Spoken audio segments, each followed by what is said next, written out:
आजकल लोगों में इतना भ्रम फैला हुआ है और भ्रम फैलाने वाले लोग भी बहुत सारे हैं। लेकिन कभी-कभी मैं ये सोचती हूँ इस भ्रम को आएगा कौन खत्म करने? ये तो परमात्मा के सिवा कोई नहीं कर सकता। अब एक भ्रम ऐसा है जिसके बारे में शायद कोई ही जानता है, लेकिन उसके बारे में मेरा जो अनुमान है, जो मेरा आत्मज्ञान है, जो मेरा शिवत्व मुझसे कहता है, उसी के बारे में आज मैं चर्चा आप लोगों से करना चाहती हूँ। तो आप लोगों ने देखा है कि नीम करौली बाबा हैं जिन्हें हम कहते हैं कि ये हनुमान जी के अवतार हैं। एक पंजाबियों में एक गुरुजी हैं, उन्हें भी कहते हैं कि ये शिव के अवतार हैं। अभी फिलहाल ही में प्रेमानंद जी हैं, उन्हें लोग कहते हैं कि वो राधे कृष्ण का अवतार हैं। इसी तरह से एक और हैं जो संत हैं, वो महान हैं। हमारे भारत में बहुत महान-महान संत रहे हैं। उनमें से साईं बाबा भी रहे हैं और उनको लेके लोग बहुत कुछ गलत बोलते हैं। तो मेरा किस्सा है जो एकदम अद्भुत और चमत्कारी है, क्योंकि मैंने अपने जीवन में जब से मैं यहाँ पे आई हूँ दुनिया में और तब से लेके अब तक शिवत्व के अलावा मैंने अपने जीवन में कुछ ऐसा अनुभव नहीं किया और कुछ ऐसा नहीं देखा जो उनके सिवा कुछ मेरे लिए इम्पोर्टेंट हो।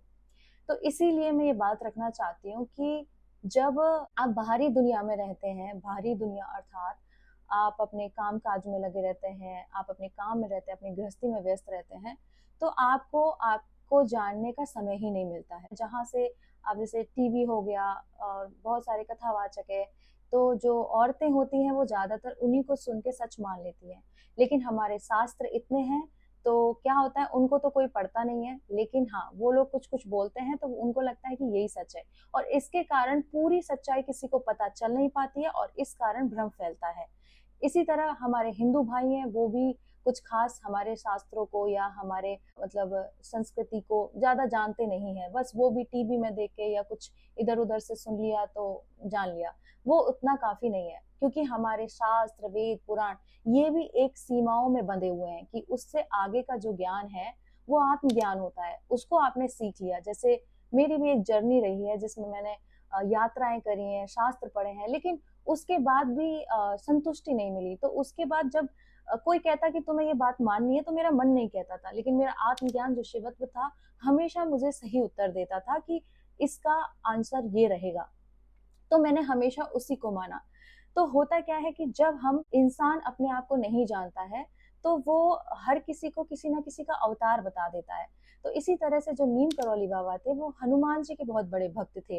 तो इसी तरह वो इंसानी रूप में आए और उनके पूर्व जन्म के बहुत सारे अच्छे कर्म और पुण्य फल थे, जिसके कारण उनको इंसान का रूप मिला। वो आए इसीलिए कि कुछ उनका रह गया होगा तो उन्हें वो पूरा करना था। जब वो इस युग में आए और उन्होंने हमारे हनुमान जी की पूजा अर्चना की और उनका आत्मसात किया।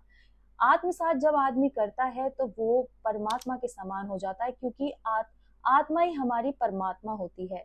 जब आप अपनी आत्मा के दर्शन करते हैं तो आप पाएंगे कि आप खुद एक आत्म ब्रह्मांड की तरह आपके अंदर ऊर्जाएं हैं, जो कि हर एक जीव जंतु में, पत्ते में वो है, जीव में वो है, जंतु में वो है और मनुष्य में वो है। हर जगह ही आत्मा है, क्योंकि कहते हैं ना कि प्रभु इच्छा के बिना यहाँ पर हिल सके ना एक पत्ता। यदि उस पत्ते में से जीव निकाल दिया जाए तो पत्ता भी निर्जीव है, मतलब वो शव है। तो उस पत्ते में भी शिव है, हर जगह कण कण में शिव है। तो शिव हमारी चेतना में है और जो हमारी आदि पराशक्ति है वो ही चेतना रूपा है। तो इसी कारण जब तक हम अपने विकारों से मुक्त नहीं होंगे, हम अपनी आत्मा से नहीं मिल पाएंगे। लेकिन जो ऐसा कर पाते हैं, अपनी आत्मा से मिल पाते हैं, वो इंसानों से अलग देव स्वरूप बन जाते हैं। पर वो भगवान नहीं होते, क्योंकि भगवान तो हमारे तीन ही हैं जिन्हें हम जानते हैं, ब्रह्मा, विष्णु, महेश, और इनकी शक्तियां हैं। तो इनके अलावा जो भी हमारे इस युग में आते हैं और इंसान से देव बनते हैं, तो वो जो देव बनते हैं वो ब्रह्म बन जाते हैं। ब्रह्म मतलब उन पे परमात्मा की कृपा हो जाती है, आत्मा और परमात्मा एक हो जाते हैं, तो हम उन्हें भगवान की तरह पूजने लगते हैं। और ये सही भी है, क्योंकि कोई इंसान इंसान से ऊपर उठ के देव बनता है तो उसके पीछे बहुत संघर्ष होता है, उसे शायद ही कोई देखता है। और पर जो इंसान की जितनी सोच होती है, उसी सोच और उसी दृष्टि के हिसाब से वो सामने वाले को देखना शुरू कर देता है।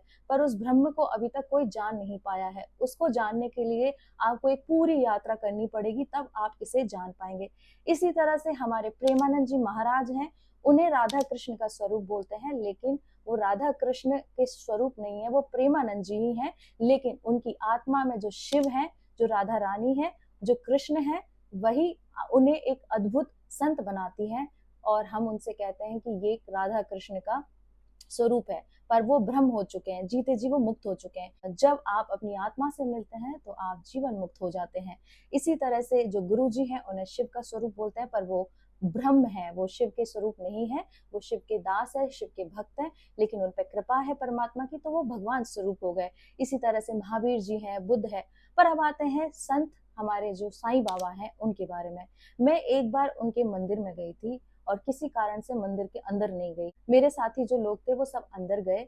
अंदर से जब बाहर आए तो एक थाली थी और एक उसमें बाकी सामान भी रखा हुआ था, जैसे फल फूल और दुपट्टा। तो सबके दुपट्टा में एक ओम साईं राम लिखा हुआ था और मैं बाहर खड़ी होके साईं बाबा से प्रे कर रही थी कि भगवान मैं आपके अंदर भी महादेव को देख रही हूँ, क्योंकि मैं जहां भी जाती हूँ सबके अंदर महादेव देखती हूँ।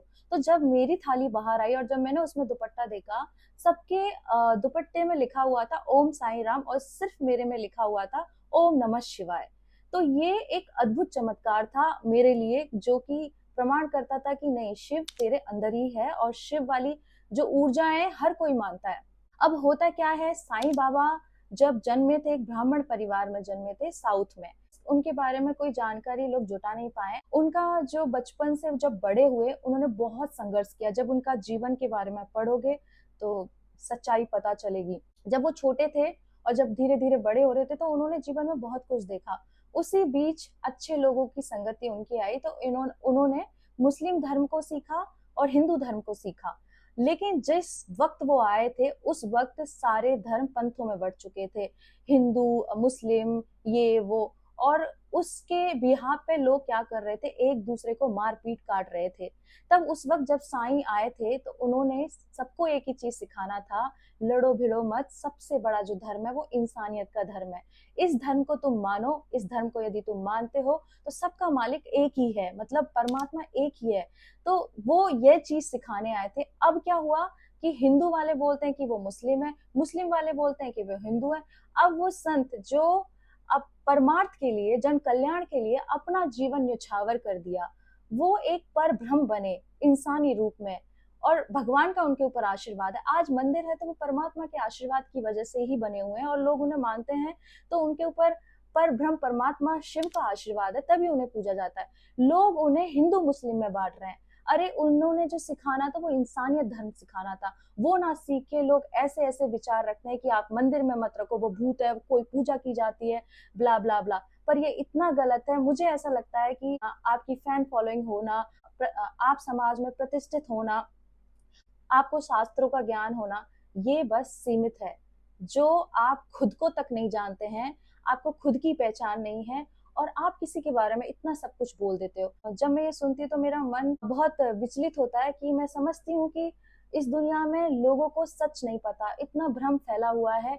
और फैन फॉलोइंग होना या मान प्रतिष्ठा होना ये बहुत लोगों की है, ये किसी की भी हो जाती है आजकल, मतलब आजकल कुछ भी हो सकता है। सो आई थिंक सच्चा ज्ञान और सच्ची बातें लोगों तक पहुंचाना, और सबसे बड़ी पहले खुद को जान के फिर दूसरों तक वो आत्मज्ञान पहुंचाना और पर ब्रह्म समझ के परमात्मा का ज्ञान लोगों तक पहुंचाना, वही एक परमात्मा का काम है, ये परमार्थ का काम है, जो कि कोई करना ही नहीं चाहता। सब भ्रम फैला रहे हैं, सब एक दूसरे कट्टरपंथी फैला रहे हैं। तो समझ में नहीं आता कि इस देश का क्या ही होगा, जब मतलब जो सिखा रहे हैं वो खुद भ्रम में है, तो जो सीखने वाले हैं तो उनका तो कोई दूर दूर तक संबंध ही नहीं है कि वो कोई सही रास्ता पकड़ पाए।